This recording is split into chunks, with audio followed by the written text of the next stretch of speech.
The barn door hung crooked on its hinges, creaking in the wind like a broken prayer. Samuel Hayes stood 50 yards away, watching shadows dance across the weathered wood in the dying light. 3 weeks now since he'd bought this cursed piece of land, and 3 weeks since every soul in Willow Creek had given him the same warning. Don't go near that barn. But tonight, something was different. A thin ribbon of smoke curled from beneath the door, not the thick black of a fire, but the gentle gray of a carefully tended flame. Someone was inside. Samuel's weathered hands tightened around his rifle.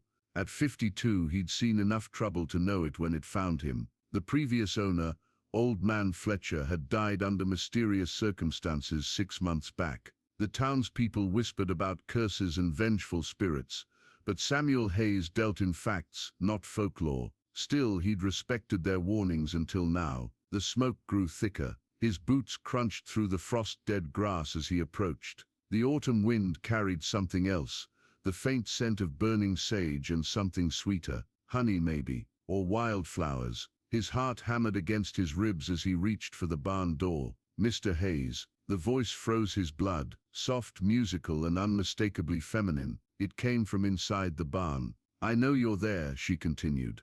"I've been waiting." Samuel's finger found his rifle trigger. "Come out with your hands where I can see them." A laugh, light as wind chimes. "I can't do that, Mr. Hayes, but you can come in, if you're brave enough." Through the gap in the door he glimpsed movement, a flash of pale fabric, the flicker of candlelight. His rational mind screamed warnings, but something deeper pulled him forward. In all his years of hard living, of cattle drives and border wars, he'd never heard a voice like that. It spoke to some buried part of his soul, the part that still believed in magic. The door groaned as he pushed it open. She sat in the hayloft like a vision from a fever dream, her dark hair cascading over shoulders clothed in a simple white dress that seemed to glow in the candlelight. Her skin held the warm bronze of someone who belonged to this land, and her eyes, God help him, her eyes were the deep green of prairie grass after rain. "You came," she said, and smiled. Samuel kept his rifle raised,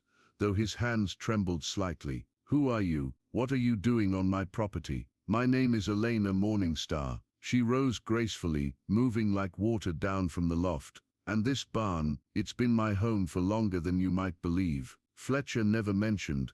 Fletcher knew better than to speak of me. Her bare feet touched the barn floor without a sound, just as the townsfolk know better than to come here after dark. Samuel's mind raced. The woman looked no older than 25, but there was something ancient in her eyes, something that made his skin crawl and his heart race simultaneously. "You're the reason they warned me away. I'm the reason Fletcher's cattle never wandered, why his crops never failed, why the wolves stayed away from his door." She stepped closer, and Samuel caught her scent, wildflowers and wood smoke and something indefinably wild. "I protected this land, protected him, until he died." Her smile faltered. "Fletcher grew old, Mr. Hayes. That's something I cannot prevent." The rifle felt heavy in his hands. Every instinct screamed that this woman was dangerous, unnatural, yet she'd done nothing threatening. If anything, she seemed fragile, vulnerable, alone. "The town will come looking for me if I don't return," he said.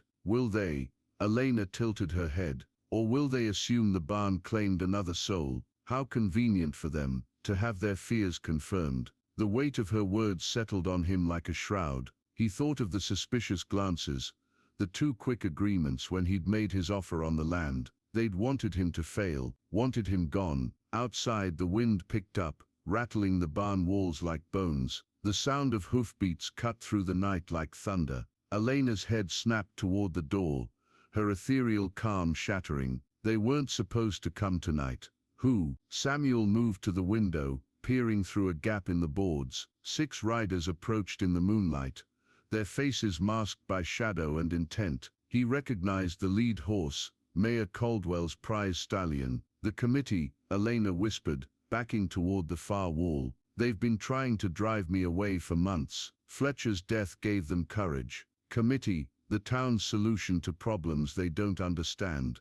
Her voice carried generations of exhaustion. "They burned 3 cabins last year, blamed it on raiders." Samuel's blood chilled. He'd heard whispers about the committee, a group of prominent citizens who took justice into their own hands. He'd dismissed it as frontier nonsense. The riders stopped outside. Samuel heard the creak of leather, the whispered urgency of men preparing for violence. Elena Morningstar. Mayor Caldwell's voice boomed through the night. "We know you're in there. Come out and face judgment." Judgment for what? Samuel called back, surprising himself. A pause. Then Samuel Hayes. "Step away from that creature, son. She's bewitched you. I see a woman seeking shelter. Nothing more." That woman, came another voice. "Sheriff Morrison has been seen consorting with dark forces, dancing under blood moons, speaking to the dead." Elena's laugh was bitter. "I gather herbs by moonlight. I speak to my ancestors' spirits for guidance. In the old country, they called it wisdom. Here, they call it witchcraft."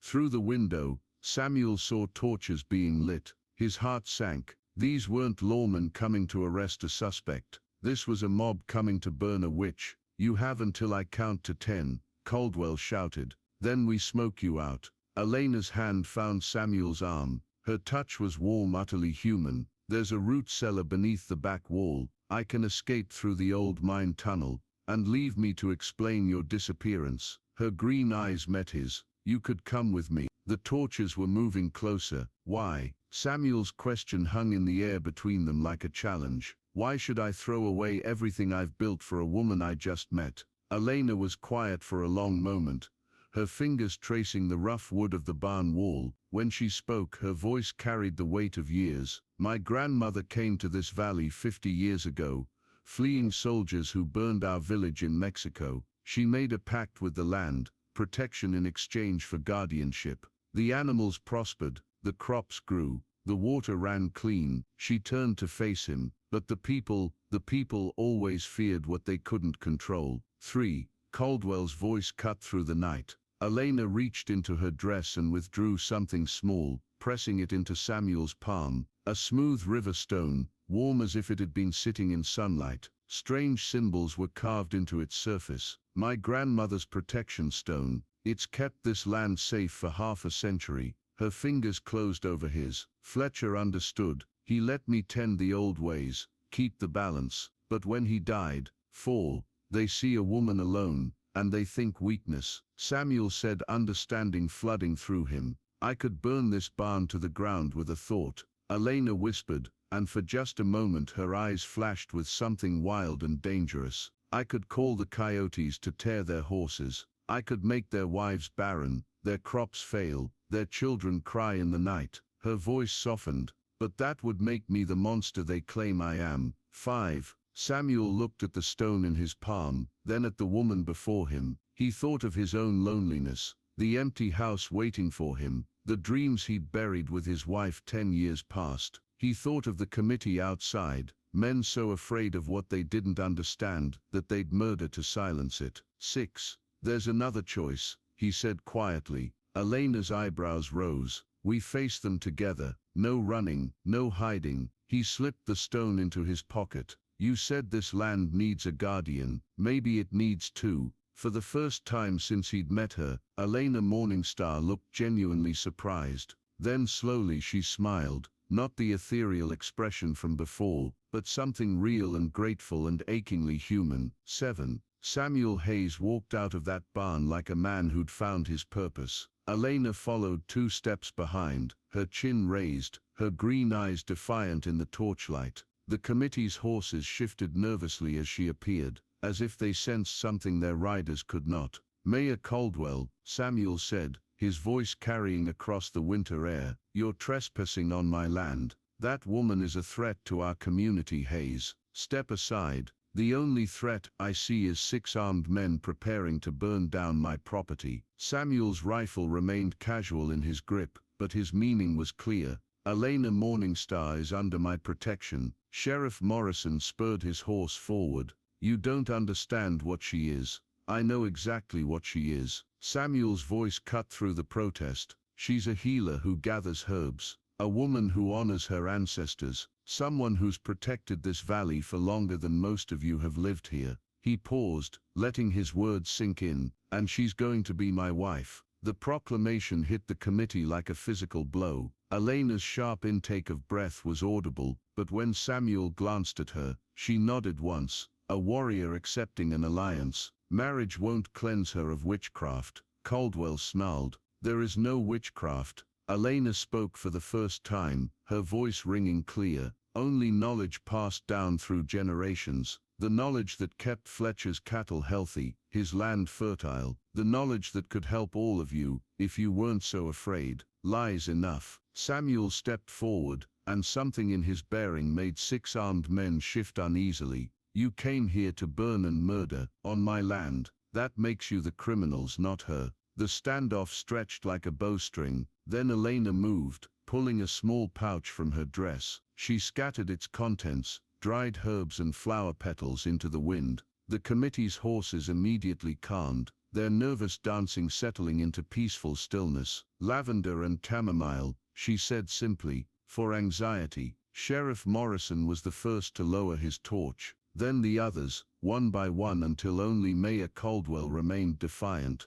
This isn't over, he warned. Yes, Samuel said quietly, it is. The committee rode away into the darkness, leaving behind only hoofprints and the acrid smell of extinguished torches. Elena turned to Samuel, her eyes bright with unshed tears. You didn't have to. Yes, I did. He reached for her hand, finding it warm and real and perfectly human. This land needs its guardians, both of us. Years later, when travelers passed through Willow Creek, they would hear stories of the Hayes Ranch, how the cattle never sickened, how the crops survived even the harshest droughts, how Elena Hayes could heal any ailment with herbs gathered by moonlight. The townspeople learned to come to her for help instead of holding torches, and the committee quietly disbanded, its members growing old and ashamed of their midnight ride. But on clear winter nights, when the wind swept across the valley, you could still see 2 figures walking hand in hand through the silver grass,